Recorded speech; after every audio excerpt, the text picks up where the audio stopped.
The angels online. The angels online. The angels. The angels. The angels online. Good people, good people.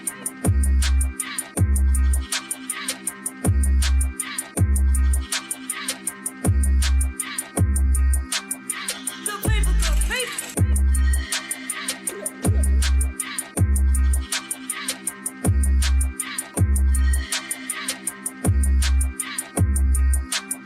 Good people, good people.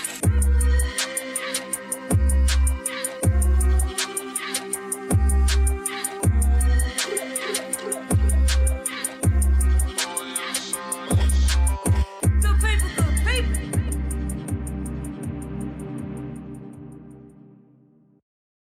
Good people, good people. What's going on, y'all? This Angel with the Angels Online, and we are now recording season 4, episode 7. We are calling this Voice of Resilience, Survivors of Gun Violence. Also, let me let you know, Navigating the Storm, Mental Health Tips for All is now out there on the market. Listen, my first book for the people, which coincides with everything that I do right here at the Angels Online, because we are here to give information, give these kids information, prepare them for the future. Now, I'm going to start with the individuals that I have online right now. What is your name and where are you calling from? We're going to talk to Shakira first. Hi, everybody. I'm Shakira, also known as Moochie. I'm calling in from California. What part of California? I am in Northern California. I live in Lathrop, California. Okay, I don't know where that is. And so it rain out there because it never rains in Southern California. Shoot, It does. It rains. It rains. We need the rain. You said y'all need the rain, huh? We need the rain. All right, who else we got? What's that young lady on the line? Talk to me.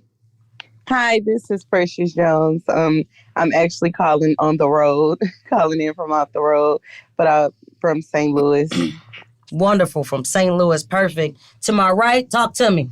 Hey, y'all. It's Ashley Pogue. I'm from St. Louis, but I flew in from Cali. Okay, she live in Cali too. She in Southern California. Yeah. Southern California. And to my left, who I got? Sable Owens. I stay right here in St. Louis. Sable Owens. I stay right here in St. Louis. Okay. And good people is Angel, founder of the Angels Online LLC, voice of the unheard, and we are here to give these good people a voice. Thank you guys for being on this episode to help with this topic, enlighten the people, give your input, and of course you have a voice. This is a no judgment zone. Of course, we talk, we listen, and what that's that thing they say, girl? We don't judge. Period. Yes, and that's what it's about. We have open dialogue here, guys. There are no youth on this episode, which is a fortunate case for us. This is one that I did not want youth on. My job is to educate them and give them information so they're not in a situation where they become a survivor. But of course, they do have family members and they see it and they go through it. And of course, this topic was brought to you by a young person who came to me and informed me at the age of 8 years old. So again, it starts young. First thing I'm going to ask is, Ashley, what is your personal experience or connection with gun violence? Well, my personal experience with gun violence is back in 2021, I was shot. Okay. I was shot at Press Box. Yeah. And then I also have like 2 brothers that I've lost from gun violence. They was also shot here in St. Louis. So, yeah. Okay. And you, what year was that? That you were One- shot? I was 2021. 2021. Okay. 2021. Sable on my left, talk to me. Your personal experience or connection with gun violence. My experience would have been with my brother back in September 2021. He was shot from gun violence, and then my nephew. My brother he passed away. My nephew, he was also shot, and then some more people who we was down there with, they were also shot during that event. So they were just victims of an open shooting. Yeah, so I mean, it's all that we were just innocent bystanders to it. It wasn't nothing towards us or anything. We was basically at the wrong place at the wrong time. Thank you. And your nephew survived. Yes. Thank you. Precious, talk to me. Yes. So in 2019, my children's stepfather was shot and killed. In 2019, my oldest brother was shot over 27 times and became a paraplegic. And in 2022, um, my nephew was shot and killed in April. And then my 20-year-old son was shot and killed in June. Whew. And you also have And, a and nonprofit. actually, Oh, go ahead. Talk yeah, to me.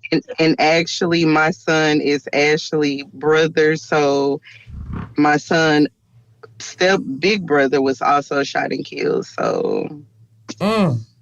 a lot. And I started a non-for-profit after the loss of my son called Breaking Generational Poverty Foundation. So we are against gun violence in the community, just basically trying to expand the quality of life for our youth. So everything that I did not have to support my son, I'm making sure that I bring it to the community. I always say my son was a product of a broken community, because when I reached out for mentorship and help, I didn't get this. So I'm creating that now. So I know it's gonna take a minute, but I jumped off and just boots on the ground and been doing things in the community since.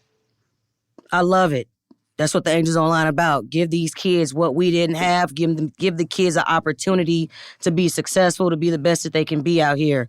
And then we have Moochie. Moochie, your personal experience or connection with gun violence, dear.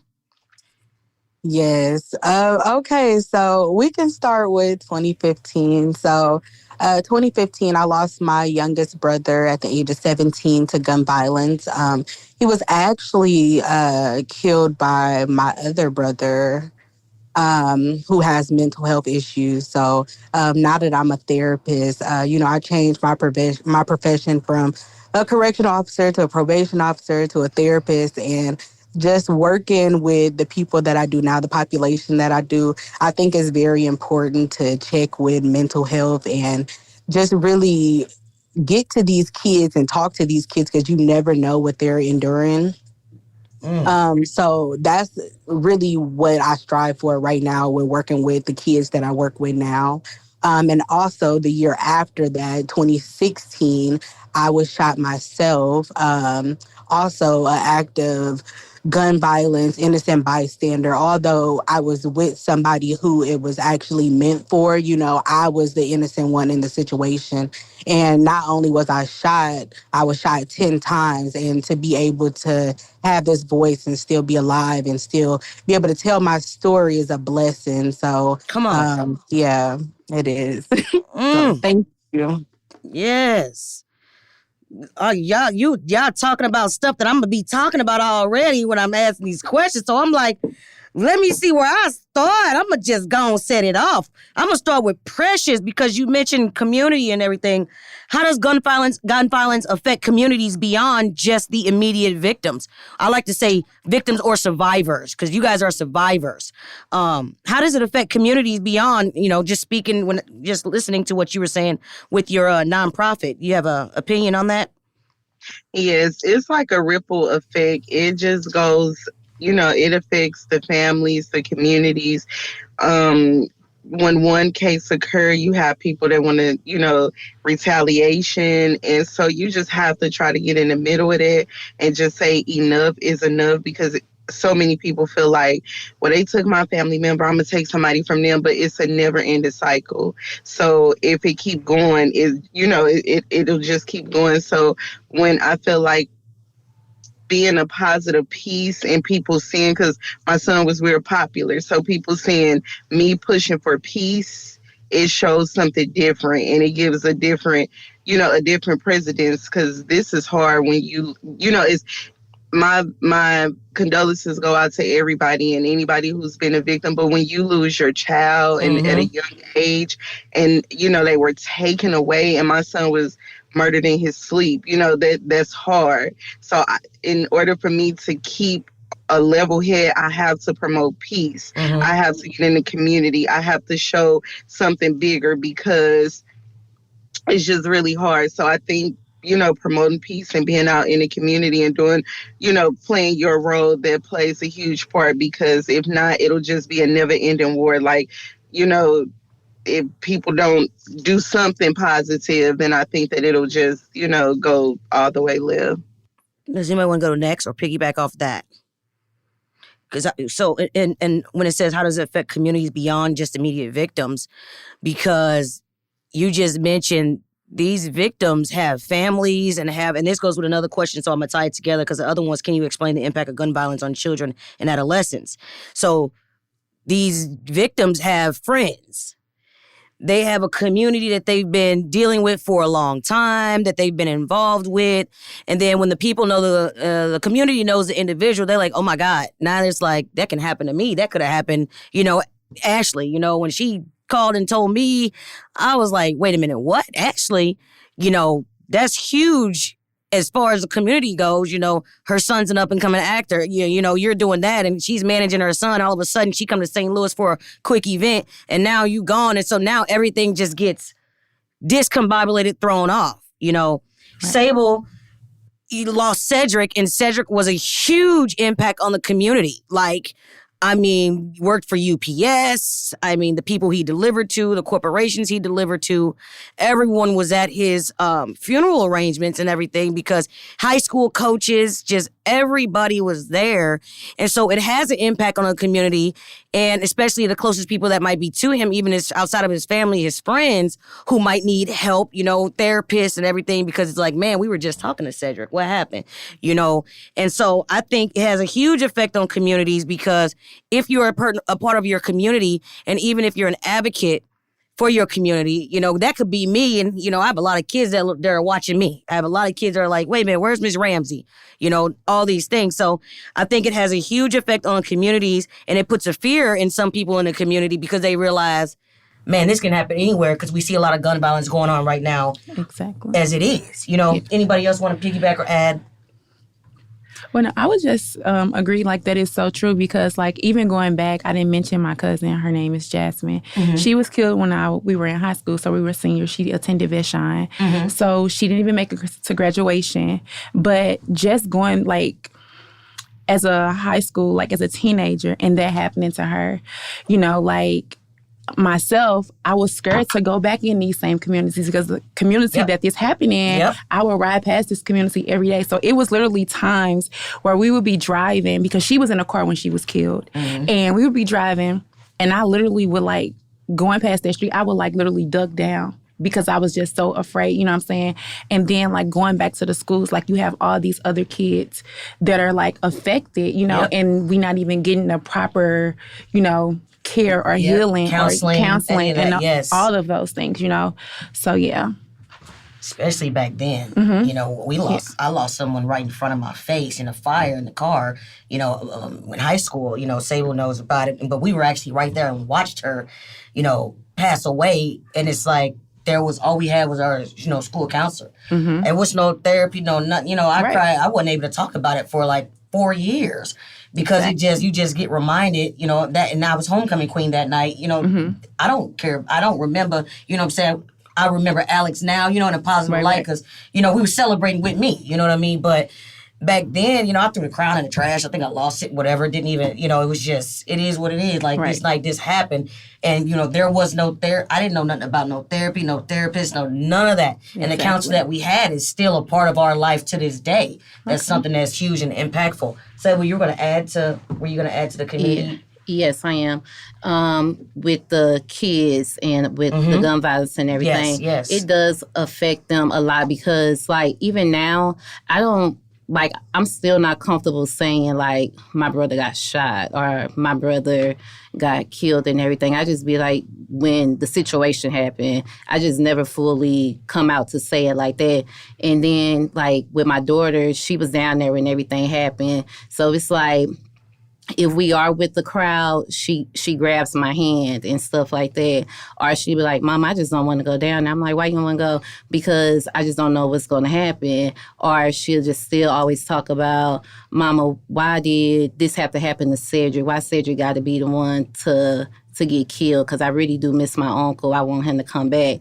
And it's when people are making life decisions so fast, you're not thinking about who all is impacting and stuff. And it's not just you getting your retaliation back. You're affecting mm-hmm. the whole community mm-hmm. and changing everybody's lives. Mm-hmm. Nobody's life is going to be the same when you do that. Yes. It's she's 9 now, and now she can say, Mama, I know Cedric is watching over us, because even we get my niece, and she always talks about her dad and everything else. It's just a big old cycle that it's like, it just has a huge consequences on everybody. Well said. Well put. And that reminds me of, this episode. An 8-year-old little boy sat on my lap at a elementary school, and he was just like, Miss Ramsey, my cousin was killed, and I was playing a game, and I'm like, what the world? And the other little girl was like, my daddy got 25 years, and she started crying and was like, because they watched the fatherless child episode and then the bullying episode, that I had in season 2.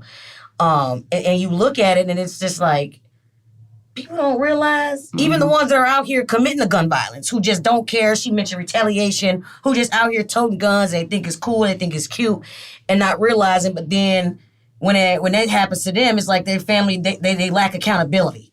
And I see it too much. We see it all the time, a lack of accountability, where we know Peter and Paul and Ron and John and Sarah was out here toting pistols, shooting, talking about what they were going to do, putting it on their videos and everything else. And they're uneducated about the gun, because they're exposing themselves, and a lot of people say, oh, I just saw him on live with that same gun. Now you just got arrested with that same gun. So what's your defense mechanism? So now it's like free tom-tom. But was y'all telling him to not do that? Were y'all telling him, because kids are impacted. At 12 years old, they're losing their dads to gun violence. I had a young man on the grief episode, lost his dad at 12. He was murdered, and his dad was the one taking care of him with the grandma were the one taking care of him. But when you look at it, you like, people don't realize this hurting kids. And then when they have kids, and then now you leaving behind kids. Exactly. So now the cycle continues. You have a fatherless child. You have, whether he in jail or whether he's deceased or whatever, and then guess what? Retaliation, like you just mentioned, and then you have innocent bystanders. Cedric was killed, one shot to the neck took him out. Nephew got shot in the leg, and survived, but was hurt very badly, and he was killed in front of all his nieces and nephews. Everybody was that, and all these people that did support, right by police headquarters, a block away. So when you look at it, it's like, all these people are affected. And if she didn't have a mom, family members that, she can talk to and actually say those things that, like Sable clearly says she talks to her. And at 9 years old, she just also let us know reason why the Angels Online exists and why my book is for ages 8 and up. If they 7, if they learn it, if they got parents like you or you, they learn at 7. It's why it's 8 and up. She can simply say, I know he's looking over us. She's trying to be positive about it. Exactly. She's not telling her, don't remember, don't think about that. She's not doing that. She's embracing the moments that her daughter is having because she get that same respect. She's had trauma too. And I think that's crucial. Anybody else want to add to the impact on children, adolescents, and the effect of community? Anybody else? Yeah, I wanted to talk to me, Mochi. piggyback Talk to on me. Stable. Go ahead. I did want to piggyback that, when she said like what happened to her cousin, like driving past, the impact that it had on her. Like I feel like I was exactly the same way.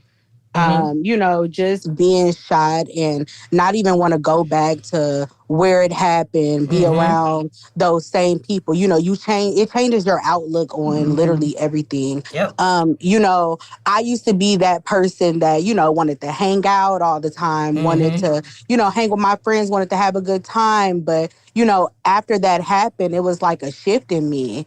Not saying that it's a bad thing or a good thing, but it just changed my outlook on being watchful of my surroundings, who I give rides to, a lot. So, I don't give people rides. And, people ask me a lot, like, well, why don't you do that? And I'm like, it's personal because, when people get into your car, you never know what the next person has going on. That's so true. And that really hit me because, I could be giving somebody a ride one day, just like it happened. And then your car is just being shot up. And even though it's meant for them, it happens to you. I was depressed for a really long time. And, going to talk about therapy, like you said, you never knew about therapy or counseling or different things like that. And, in the Black community, it's really frowned upon or not talked about to go to therapy or things like that. So, becoming a therapist now,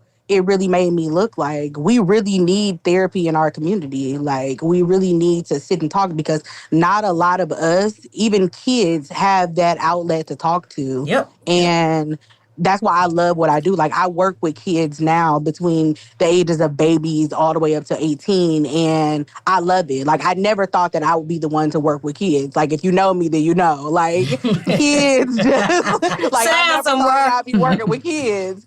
But, I really love it, and I feel like I'm really making an impact. Even though I'm not where I grew up at or, around the people that I grew up with, I feel like I'm making an impact where I am now. And even though I'm not in my community trying to change things, I'm more than willing to give back. But, I felt like me getting away was something beneficial to me because sometimes just being in that environment prevents you from growing where you need to grow. So I felt like just me personally, I had to get away. Yeah. Girl, I totally agree with that. Yeah. Come on. I was just talking to my cousin Porky yesterday about how you're not getting in my car. But I'm come from the criminal justice system, right? So I've dealt with young people up to adults, probation, parole, institutionalized individuals, and ranging from all the crimes that you can think of, sex crimes, murder, assault, everything else. So I know better. I'm trained to think like that. My mind thinks like that. And so I shifted because I want to help young people before they reach that point. You get tired of handcuffing people, especially like little boys, 18-year-olds. I'm putting my hand on 18-year-olds. You know what I mean? And it's like, y'all serious? And some of them, they act like you owe them something. Mm-hmm. And it's like, you would never know me if you weren't in here. You would never know me if you didn't have to come see me. And I just said, you can't give a ride. Safety is sexy. My line, safety is sexy. And you can call me whatever you want. She stands you. You're not getting in my car. Period. Because no one's going to expose their weaknesses or what they've been doing wrong. Nobody wants to do that because they lack accountability. And they're not going to tell you because they really want that ride. So it's also a sense of selfishness, Mm-hmm. Man. I'm loving it. I'm loving it. So we're gonna go to the next question because we were all just talking about it. Mental health.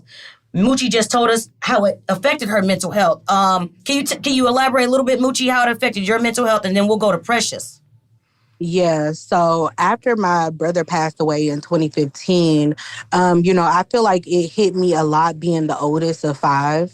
Mm-hmm. I always was there taking care of my siblings, helping my mother. So when my brother was killed, my mother not only lost one son, she lost 2. Mm-hmm. I've never seen my mother so depressed in my life. I've never even seen my mother cry. So when that happened, I had to be the one to put the funeral arrangements together, do this, do that, and that was a lot on me. And I didn't realize that until afterwards. I was in a really angry place by that happening because I'm like, why did this happen? What were the signs? Should we have seen these signs of, his mental health deteriorating? And it really was just impactful me. I was trying to fight everybody.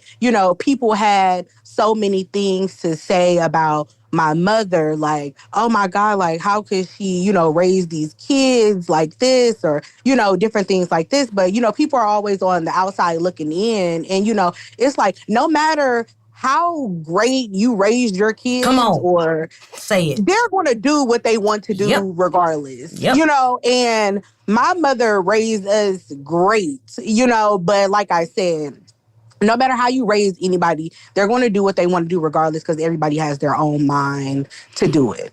So that was one thing. I was just an angry person, always wanted to fight. And I really had to get myself in check. But then the year after when I got shot, I was in a really depressive state. Like, I didn't want to get out of bed. I didn't want to work. I didn't want to do anything because I'm like, not only was I depressed, I was scared. You were living in fear. You didn't even want to stay at your own house. I didn't. I did not want to stay at my own house at all. I was staying with my grandmother and my mom. And I think I sat in the bed for probably a good year. And I was like, yeah, I need to get myself together.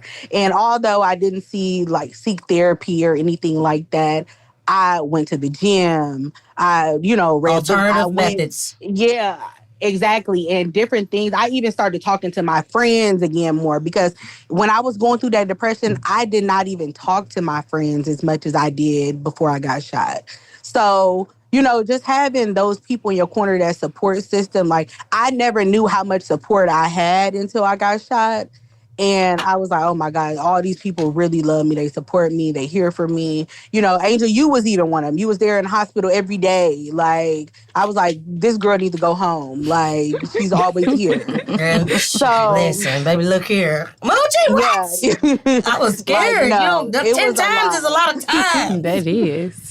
So yeah, I'm like, I really have good people in my corner. And, I really didn't realize that because, when stuff happens to you like that, you're really depressed and you're not thinking about that. So, I really had to, like I said, take a shift and change my life around. And honestly, I feel like I'm the best that I've ever been, Come on. making these changes because honestly, I feel like I'm an old lady now. I Baby, just look here. literally My wife go to talk about me work. every day. Exactly. Go to work, go home. I go out every now and then, but mostly I just like to travel. I like to do things that I go to the movies, self-care things that Yes, I like yes. to do. Yes. And I think that it's very important to utilize self-care now. And I didn't think about that back then until now. And yes, self-care is so important. And I really want everybody to utilize self-care because not a lot of us do. We do so much stuff for other people that we neglect ourselves. And Baby, I listen really here. believe You self-care. you talking to so you better make sure you get navigating the storm mental health tips Oh, for all. yes. I already got your link. I got You better get that book, baby. Journal your journey, okay? Listen. Precious, talk to me, baby. Hi. So for me, my mental health when my son was first taken away, I was already grieving, so I was already in a grieving state. But when my son was taken away, it was really hard for me. The first 4 months, it's still hard, but the first 4 months, I literally just like stayed in bed. I just couldn't do anything because I had a lot of resentment, a lot of guilt. I felt like it was my fault. I felt like he deserved to live, and I wanted to trade places with him. I was just angry because I was the one that sent my son back to St. Louis for a court date. So it's very bothering. Like, and it still bother me to, know that I made him come back and he didn't make it back home. And so, I don't know, my emotions was just everywhere. The only thing that really kept me going was my other sons and his kids, but trying to be strong for my other sons, it was really hard too. So it was a lot. And counseling just didn't work for us. Like, we tried, we just didn't find that counselor that was, understood where we was coming from. And it just didn't work for us. And it was like, I'm so used to, being around and everybody like, oh, you have to go get counseling. You have to go get counseling. So that was stressing me out because I'm like, well, this is the proper way, how people say you're supposed to grieve and you're supposed to heal. Ain't no proper ways. Yeah, and now I know that, but it's like at first you listen to what everybody's saying and, all the professionals or even people at your job, they like, make sure you go get counseling, and you thinking, okay, so this is the first step. And it was like, we couldn't find a counselor. I couldn't find a counselor that I can actually, that understood. That relate, that you felt could relate to you. Yes. So, or my son. So it was like, okay, what we gonna do now? Because now I'm right back feeling guilty again because I feel like I'm not getting the proper help for my boys. So, it was everywhere. So I just literally had to start praying on it. And it's like, I asked God, like, what to do next? Like, what do you want me to do?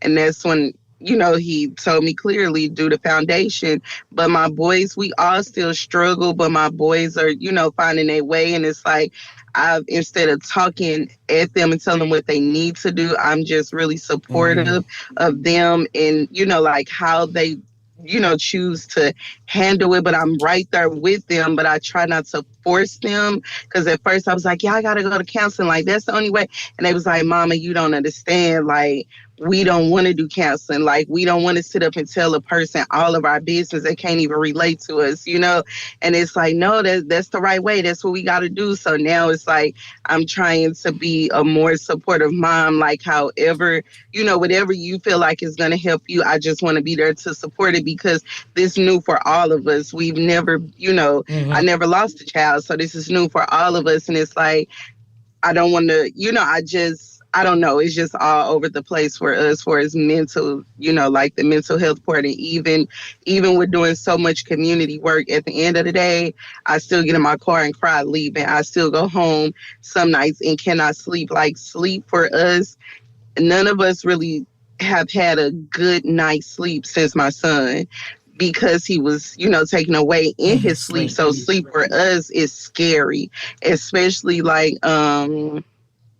I would say it was months before I was able to be in a house by myself at night. And I didn't even know that I was afraid to, be in a house by myself and go to sleep. I had to come out in my car and fall asleep in my car because I was so terrified of being in a house. I'm like, what if somebody, come to the window and, shoot me or something like that, like they did my son. And I never knew that was even a fear until I was, at the house by myself and realized that, like, oh my God.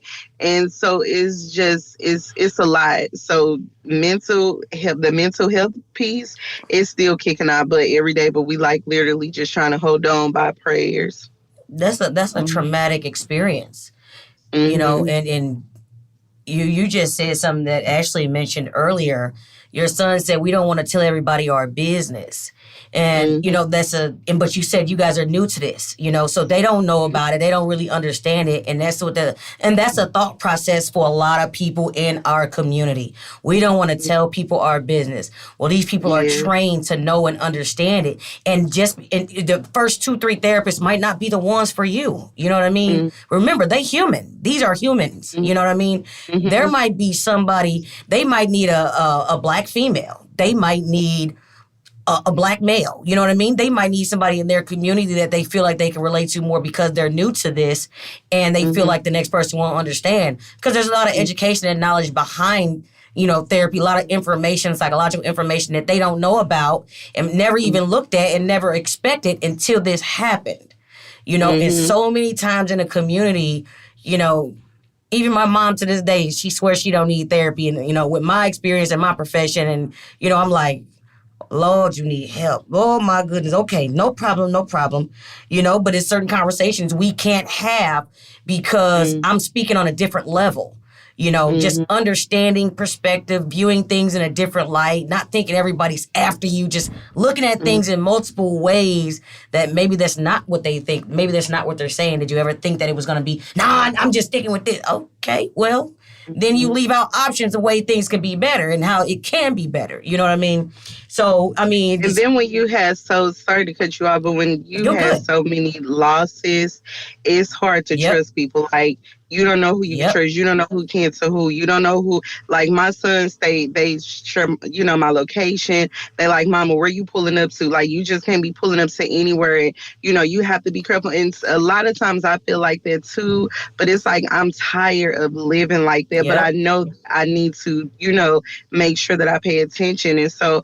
It's like, I think a therapist for them, because they don't stay in St. Louis, but a therapist for them, I think, will be better, in the state that we stay in, but we just haven't found that because we don't know, where like the more urban people are, they've been around, like you gotta find them, man. It's hard. Said she's the therapist and just listen to her speak. She would be a perfect person for us to go to because she can relate to us, but we haven't found that in our state. It's just regular, old fashioned. And it's like, okay. So, but it's, it plays a part in the trust. And then I forgot to mention, not only did my brother get shot in 2019, he actually passed in 2021 from a fentanyl overdose. And my oldest son found him overnight sleep. That's traumatic all day. Yeah. So it's nobody knows who to look at this point. Losing a lot of people. Yeah. Yeah, so it's like a whole lot for us, but you really need to find us a therapist, like on the alone, like how Moochie is, because again, she can relate. It's so that's what we need when we find us a therapist or counselor. I'm hoping that we can, Yep. find And somebody Precious, in I the can also industry. send you some links. Sorry to butt in. But yeah, I can send you some links for some therapists because, yes, it took me a long time to find a therapist also. But my therapist is online. So that helps a lot too because you don't even have to leave your home and the therapist is just right there, and I meet twice a month, and it's just very convenient to find that one for you. And like you said, a lot of therapists are traditional therapists and that can't relate to what you're going through. But yes, I'm going to send you a website that has a list of therapists, and maybe they could look through those and figure out what therapist is right for them, because it does take time. Thank you. I appreciate that. Thank you. Amen. Put in that group message. And talk to me. Say, come on. What I was going to say is that, well, technically, I still am dealing with my mental health because I won't step foot downtown. Like, if somebody be like, well, how you going to get there? I'll go all the way to Egypt before I go through downtown to even, because it's just, I don't know. I could just be sitting down, reading the book, listening to a movie, anything. It's like to this day, we all gonna sit down, we gonna watch Wakanda because that's what my brother liked and stuff. But with the mental health, it took me a while to get into a therapist. Like, first, I was missing work a lot, but I actually went through my job to do the free counseling and stuff. At that time, they would not... I had to do family therapy because my daughter was too young for her to actually sit in the room by herself and actually talk about her experience. So, and I knew she wasn't benefiting from that because it was like, well, I just want to sit up on a tablet or we going to talk about something else. But at her age, mentally, she was like, I don't want to talk about it because that's going to make everybody else sad and I don't want to see everybody cry and stuff. Now she is in with a therapist and I actually use her therapy session. Like both of us talk to the therapist. So it's like a 2-for-1 basically because she's really there for her, but she's also talking to me on things on what I should do for myself. Like right now I am more so for self-care, but before I wasn't like that at all. But now I know I need... But now I know I do need to take care of myself. But like with us, it was always like, no, I want to make sure that everybody else is doing good. Like with my parents and stuff, it kind of trickled on down with the therapy effect. Because first it started with my sister, and then I went to therapy, and then my dad went to therapy, and then it was like my other sister, my nieces, my nephews. So it kind of was like, well, if y'all gonna go to therapy, then we gonna give it a try too, even though they do, like within our community, it's like Black people don't go to therapy. And it's like, no, like y'all really should try it out. They're not there to just tell you what you want to hear. They're actually giving you some good ideas on how you can help better yourself. Like, one thing I tell everybody for who have lost a loved one, the therapist told me, she was like, well, if you don't feel like talking to nobody or you feel like that they don't hear you or you just miss that person, she was like, just go out, buy a journal and just have every day, just write a letter to that person. So then it's like you're getting your thoughts out, but at least it's like you're getting your frustrations out and you're not holding all of that in because it is going to be something bad that can come back from it, or you just having all that built up frustration because it's like, who can you talk to when you can? It's just in a letter form, and in that journal, it's just your own personal thoughts. I do feel like therapy has helped us out a lot, and it is getting us moved to the right direction. It's going slower than what I thought, but I knew that with my mental state, I know what it takes for me to get to where I need to be, but I'm like, first I need to make sure my child is good before I can actually get there. But now it's kind of like, let me handle my own mental health before I can really tackle into hers. Wonderful, wonderful. Ashley, come on, talk to me about your mental health, baby. Because you got 16 kids, you got 25 jobs. Man, I feel like for the most part, my mental health is pretty good, but it's just really so many layers, though. Mm-hmm. Even going back, like, I know I mentioned, like, a couple incidents of gun violence, but just sitting here thinking and listening to everybody, it really started kind of really young for me. I would say about like 10 years old. My uncle was shot in our neighborhood or whatever. And at that point, I remember I was just really so scared to like go by him. Like he was in the house, like I would be scared to go in the house. Like, you know, I was scared to be around anybody who had been shot at that point or whatever. And they kind of like, so I've always been kind of like a scary kid growing up, I guess, you know what I'm saying? Because traumatic experiences. Traumatic, right? So even going back to my cousin Jasmine, like it was times like literally I'm in high school, I'm a senior. I would have my little brother, Avion. He would literally come in my room and he would sleep on the floor, like this a hardwood floor or whatever. And he would come up and he was sleeping because I was so scared to be in my room alone, you know what I'm saying? Yep. So, and then, like, with me, personally, myself, like, when I was shot, my biggest concern then was just my mom. Like, even there, right? In that moment, yeah, we were celebrating her 50th birthday. Right. You know, I'm standing outside the press box or whatever, and I knew, like, when I think about it, it was like I was supposed to be outside, you know, because I feel like if I was inside, I would have never heard those shots go off. But I was more aware because I was standing outside. And when I see the kids outside with the guns or whatever, and my cousin kind of pushed me in, I'm alert, you know what I'm saying? So I'm trying to run. Then I felt, I got hit. I felt it or what? I just felt something hot. So I'm like, oh my God, did I really just get shot? You know what I'm saying? And that was like the scariest 5 minutes of my life because it was just rounds and rounds. And it sounded like they was literally about to walk into the building or whatever. So in that moment, like once I, you know, alert them that I had been shot or whatever, the only thing, I was really calm. Like, but everybody else was just like going crazy, ballistic. But I was trying to stay calm for my mom because I knew, you know what I'm saying, you know, years back, like my brother got shot or whatever and he was killed. Yeah. And that's all I could think about, like, you know what I'm saying, for her. And it's the same month that he was shot in. Probably like, you know, like her birthday, the 29th, he was killed on like the 23rd. What month is it? April, okay. So this is her birthday celebration. So it's like, oh my God, like it's already fresh for her because it's that month. Now her daughter just got shot. So I was just like really trying to be like really calm or whatever. And which I was or whatever, but that was kind of like the only thing that's going through my mind, her. Like, you know, or whatever, what she's thinking at this point or whatever. But just like so I actually did go to see a therapist or whatever. And another fear that I had, like in that moment, what really prompted me to go ahead and go to Cali was because of that incident. I was just like really afraid because like who he was shot by, it was somebody he knew. Okay. So I was like riding down the street, I would be so nervous.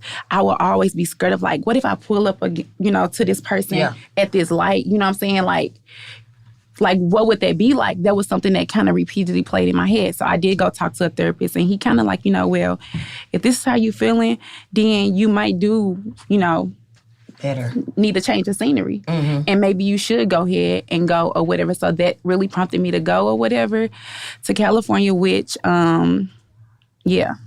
So. Turned out to be good. Turned out to be good, for sure. But then like I said, it's in a good state. But and then so now when it happens to me or whatever, it's like we have all these school shootings going on, right?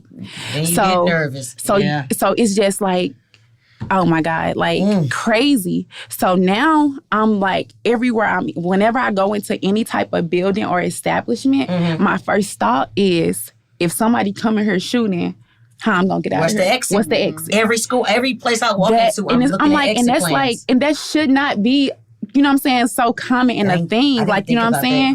But, you know what I'm saying? But it's like literally, that's my first thought. And when it was really fresh, it was like I was nervous, like, as hell, you know what I'm saying? But I do have a background in psychology or whatever. Come on, or whatever. I mean, I don't use it. But I do feel like that also has helped me because I haven't been to a therapist, but I do feel like I do need to go. But I feel like the things that I have learned and I kind of like almost like do sessions with myself, like in a sense, you know what I'm saying?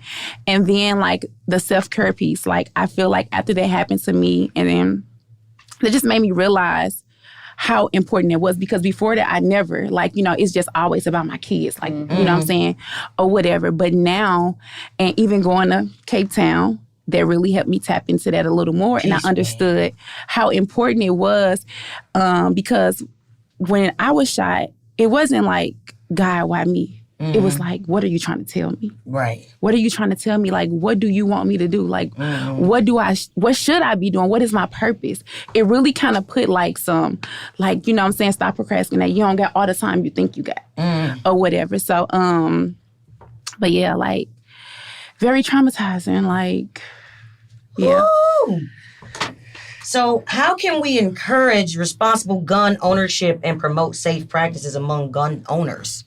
Because a lot of times you see little kids getting a hold of a weapon, like 5 years old, getting a hold of the gun. I mean, gun ownership, when they keep changing the laws, you know, anybody can get the pistol. But even when you look at, like, the news and you see that the police have raided somewhere and they done took about, they got money, they got ARs, they got the big gun. I'm like, where they getting that from? You know, but there's always a black web, a black market or something like that. I mean, but I think a way that we can encourage it, I mean, it's just by Precious, like what Precious is doing, you know, or even just the Angels Online. What I'm doing with these episodes, having these conversations, showing the impact that it can have and the ultimate feeling behind survivors and individuals who, like, for me, just like when we talked about community, you know, knowing people, you know, I know you, I know Ashley, I know Moochie, you know, I know people that got shot, you know, growing up in the Blue Myers when I was little, you know, I heard them all the time. City of St. Louis, you know what I mean? And it's unfortunate, but Precious, what would you say? What would you, how can we encourage responsible gun ownership or promote safe practices?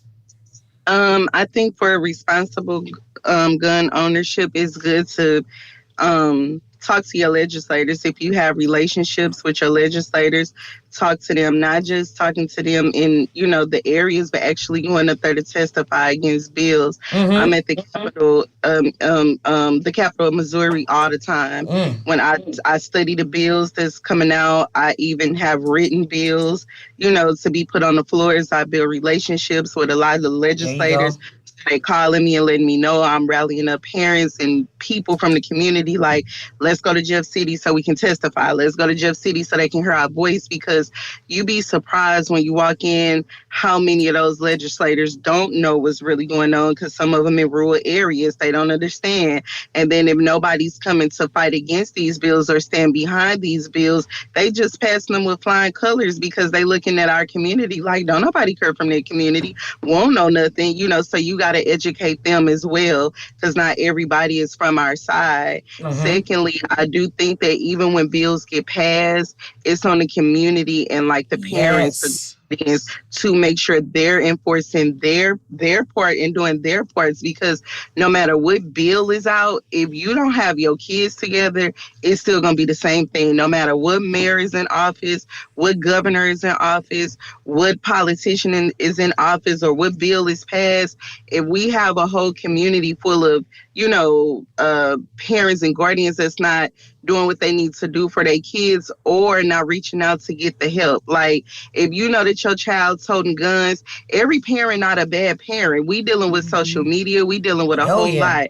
So if you know that you need help with your kid, reach out. We over the days of worrying about DFS coming. They got too many kids where they can even find placing. So right now, people just trying to help each other. So it's okay to speak out. That don't make you a bad parent, because your kid might be hopping in a car with other kids, you know, or other youth that's stealing cars and this is and the other. What make you a bad parent is when you don't speak out about it. What make you a bad parent is when you don't reach out for help. We understand things happen.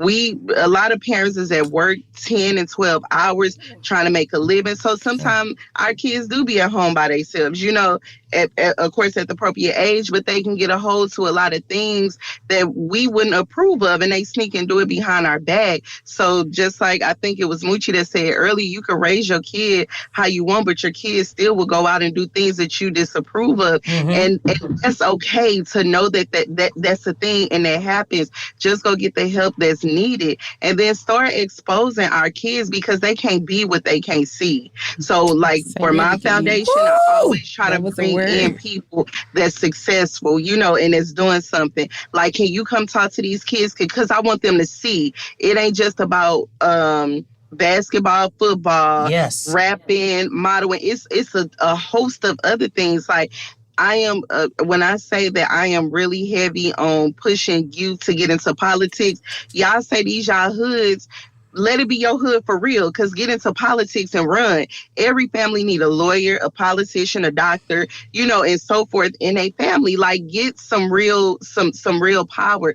And I try to bring people that look like them, that's younger, that's successful. They don't always want to hear, see a successful old white person with a suit, because they looking like that's boring. They want to see a younger person that look like them, that's, dressed to the T. Doing what they supposed to be doing. They like, exactly, but on a positive level, so they can say, look, you can wear these Gucci loafers, you can wear these Gucci tennis shoes, you can drive this G-Wagon, and you can go to school to be a lawyer. And ain't sold not one drug. You don't have to sell drugs to have these. You don't have to, be out doing this and doing it to get that. So we have to show our youth something different. We have to not be afraid to come back and reach out to them. And, it's just like it's so many ways that we can do it, because everybody have to do their part. And as well, like along with the school district, it's just like everybody have to do their part. So I really feel like making sure that we stay very intentional in our communities and being careful what we allow in our communities and what we allow our kids to see. They see enough on social media. Show them something different. Try to turn up these stations in a more productive and positive way.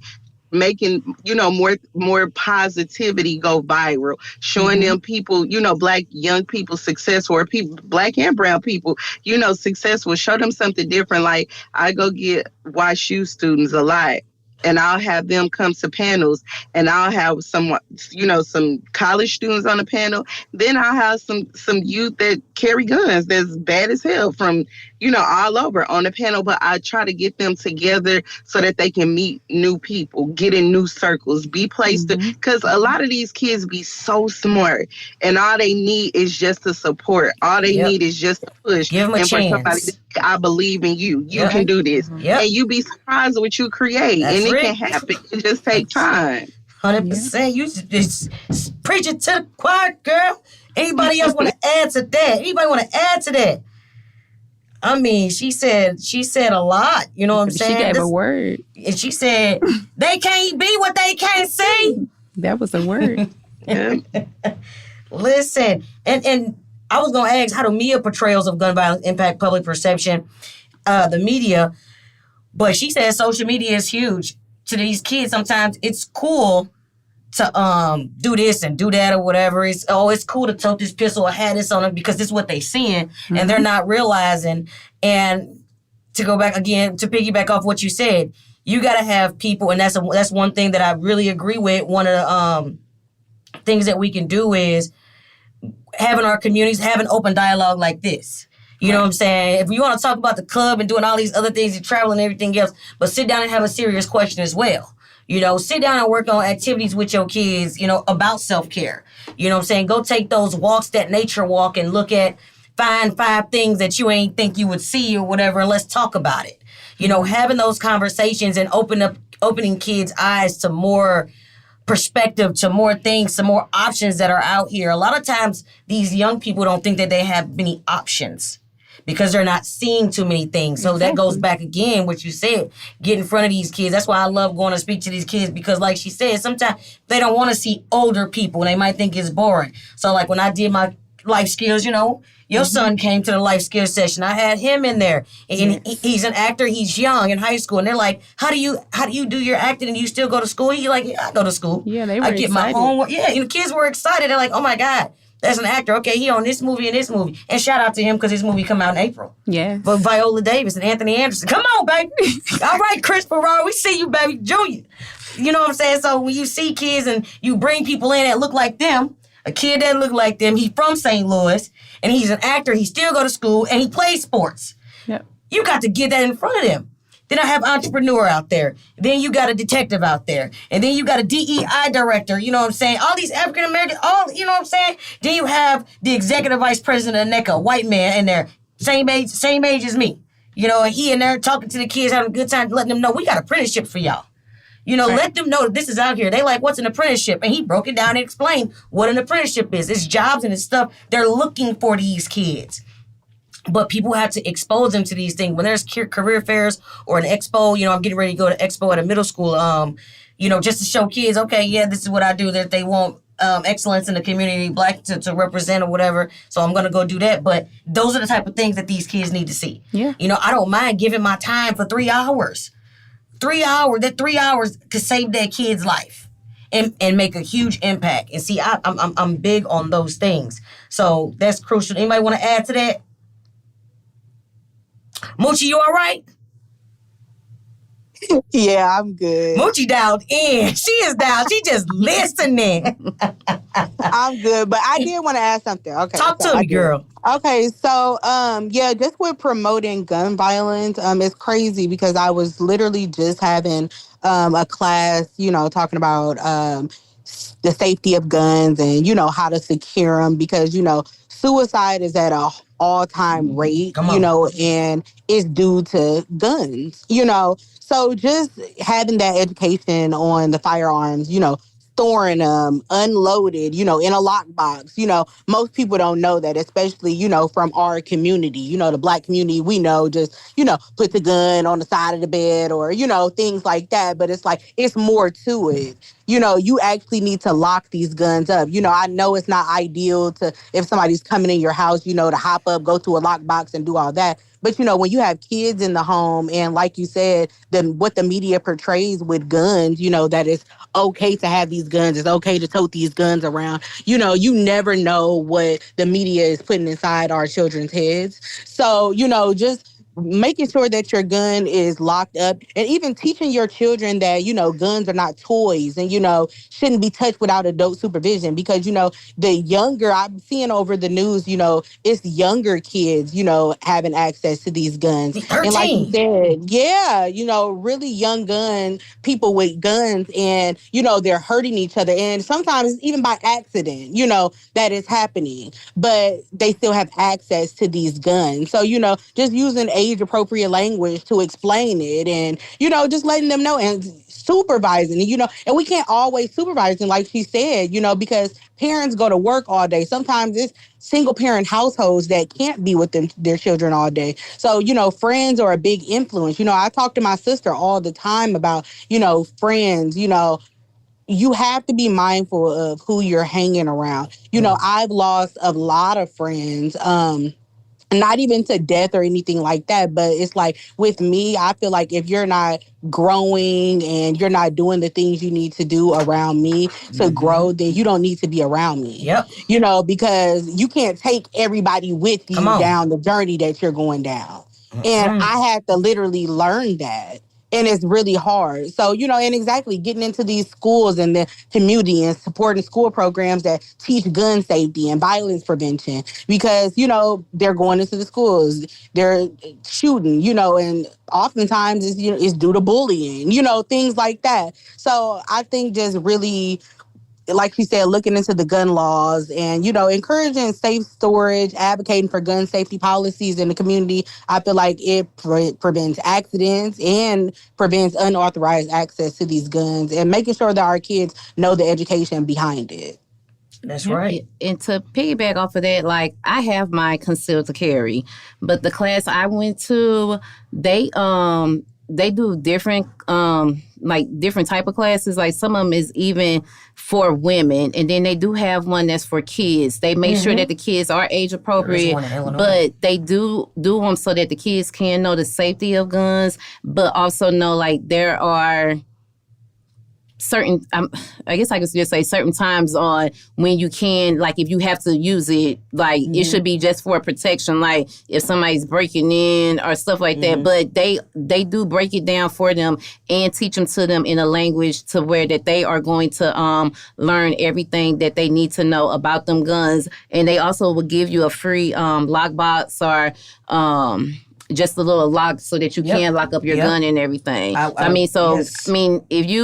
If you don't know all the rules or anything like that, please take advantage of them classes because they are very informative for everything that you do need to know for you and for kids.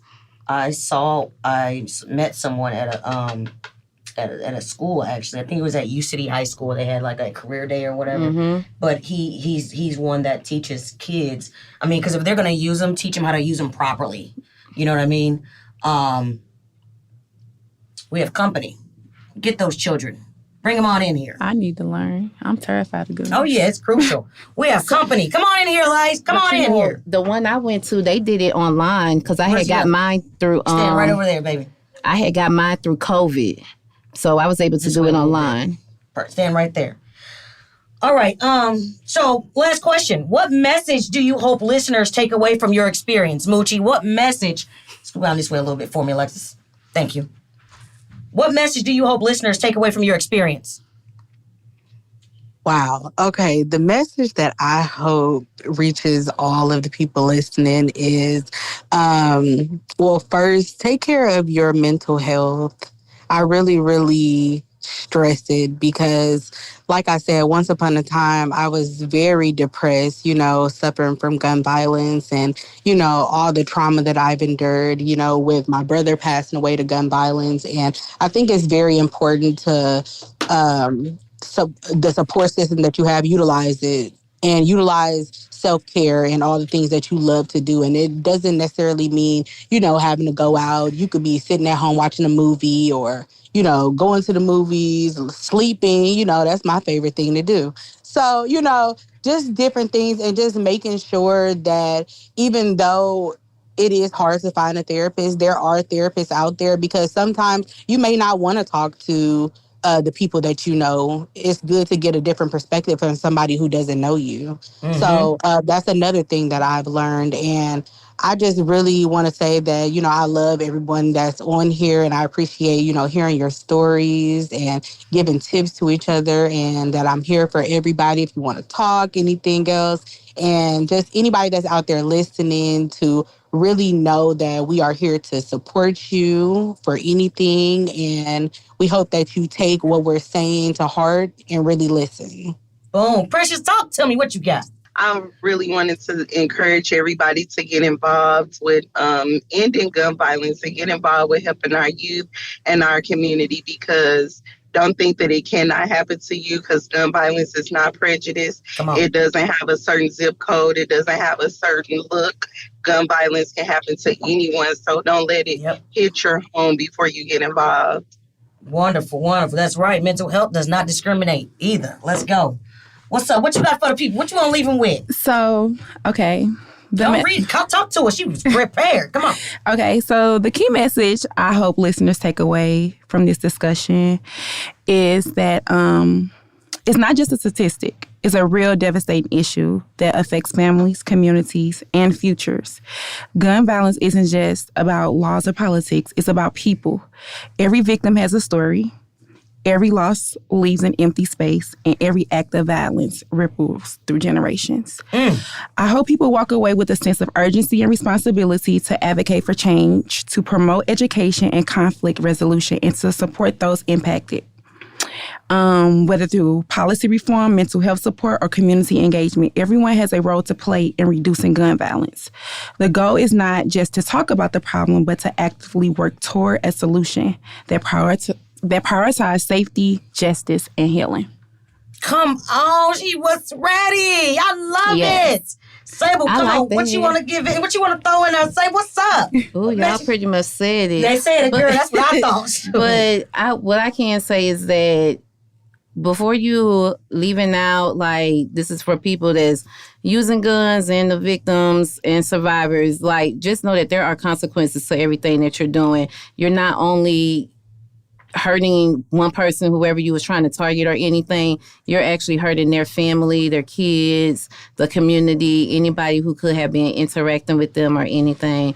And also to please take care of your mental health. That's going to be your number one top priority. You got to take care of yourself before you can take care of anybody else. Man, good people, good people. And of course, I just leave you with the Angels Online LLC, Angels Online Voice of the Unheard. We are here to motivate, influence, and inspire. So if anybody heard this, and I don't just focus on kids, it's adults as well. But my main thing is so these adults, you can get it to these young people now. We can give them this information. We can communicate these things, listen to the topic that they have to say, voice of the unheard. Because if we can stray them to positivity versus negativity now, let's do it. Let's prepare them for those big rooms, those board rooms. Let them know that they have a seat at the table because they have a seat at the Angels Online. If you ever watched Angels Online, we got kids that have a voice around here.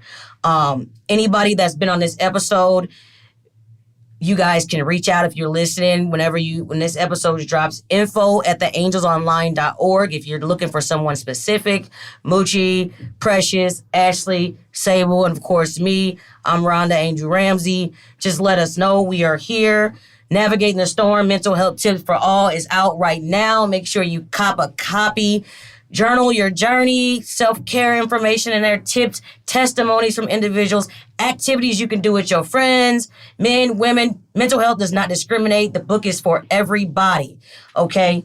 Right here in the studio with us, we got Alexis, Sable's daughter that she was talking about. Alexis, come over here and stand next to your mom, right over here. We got Cedric's daughter, Alyssa, over here. Come over here, Alyssa. She looked just like him. Come here, girl. You can come on over here. She looked shaped just like him, like she about to go body slam somebody. She do gymnastics the whole nine.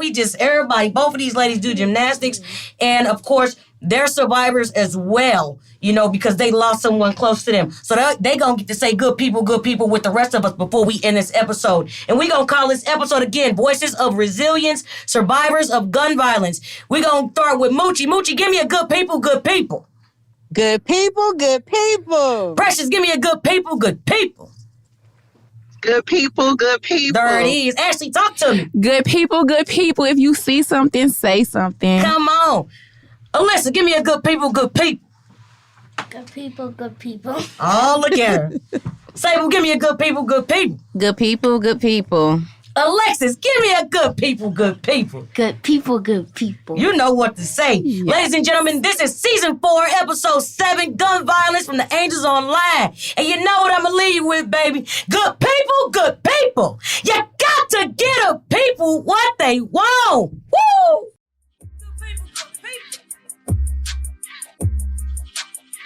Good people, good people.